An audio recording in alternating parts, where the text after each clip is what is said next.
only had the internet of information, meaning we can send information securely on the web, and that's fine. Okay? If I create a PowerPoint presentation and I email it to my boss, okay, I'm not actually sending him the PowerPoint presentation I made.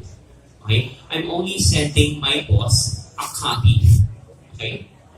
And that's okay for information, for slides, for documents, etc. If I'm sending money, right? If I am sending you 100,000 pesos, it's very important to you that I no longer have the 100,000 after I send it. Okay? Before blockchain technology, this has not been possible. It has not been possible to send unique digital assets over the internet without any intermediary. But we can transfer cash now, right? Transfer money from one bank account to another, use GCash, etc., or PayMaya. How do they do that if it's impossible? Well, they use intermediaries. Right? Intermediaries are centralized institutions or centralized databases that keep track of ownership. If I go to a bank, okay, I put up 1,000 pesos, I open a bank account with Union Bank, tanggapin kaya 1,000 again. Okay, 1,000 pesos. Two things are happening, right? The first thing that happens is they keep my 1,000 and pay me interest for borrowing my money. Okay? That's normally the thing we know, right? That's what the bank does.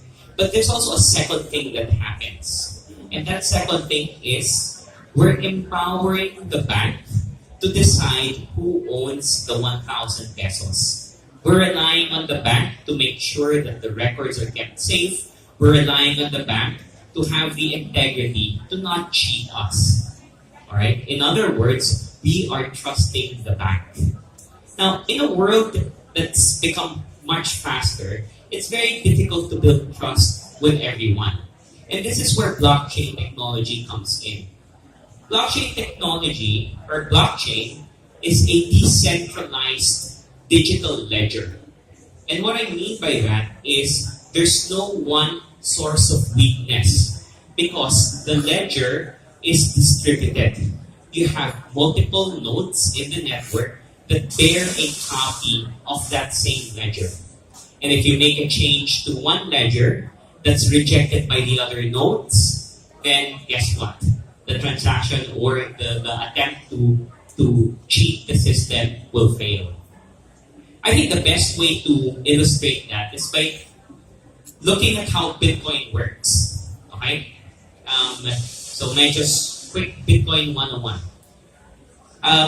The Bitcoin protocol gives users wallets. Right? You have a wallet to hold your Bitcoins. This is yung wallet ni Juan and wallet ni Pedro. If Juan sends 1.2 Bitcoins to Pedro, it's just writing an email, right? You type the wallet address, you send the 1.2 Bitcoins. And this transaction, okay, goes through the Bitcoin network. Okay? There are many nodes that keep copies of the ledger supporting that network. And what do these nodes do? They authenticate the transaction. Right? They make sure that indeed Juan has 1.2 Bitcoins.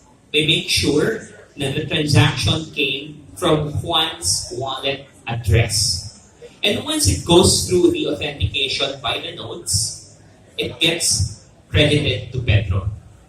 Okay? And these, by the way, these nodes, the reason why they're expending computing power is because they're also being rewarded for it. Okay? If they authenticate transactions into the blockchain, they earn Bitcoin. Okay? These are what you call miners. Okay? Alright. To date, cryptocurrencies have been the most prominent application of blockchain technology. Rightly or wrongly, it has attracted a lot of funds into the market, and we talk about it because maraming yumaman over Bitcoin or cryptocurrencies. But there are other applications of blockchain technology. If you can just imagine this method of keeping a database, right? decentralized distributed database? First, maybe we can use it to keep track of identity, right? Imagine if the Philippines had a blockchain-based ID system. 3 weeks ago, I think the national ID bill was passed, so we're gonna have a national ID system in the Philippines. Think about that, putting all of that into the blockchain. What will we eliminate? We can eliminate so many hours of lining up sa LTO, so many hours of lining up sa COMELEC to register to vote, hours of lining up to eBay, SSS. Why? Because as soon as you're born, we can create a digital identity on the blockchain, and all the government services or the government agencies can just refer to that identity.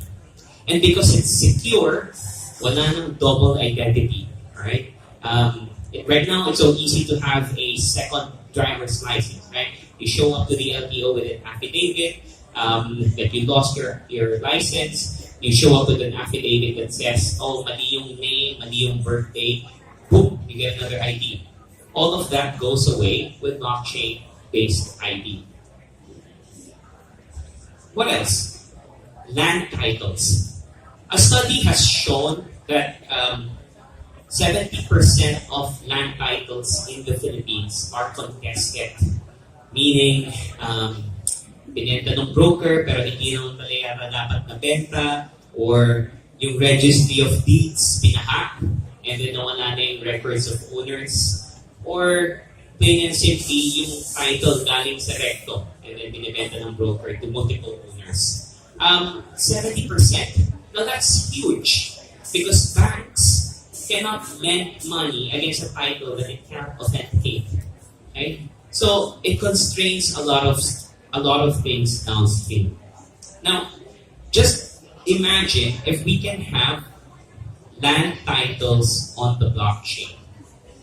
If you want to sell your house, you don't have to line up the registry of deeds. You're always sure that if you're buying a house, that the title is genuine, that the ownership will transfer to you. Wala nang question of, eto na yung seal yata natatanggal, baka peke. Wala na ganon.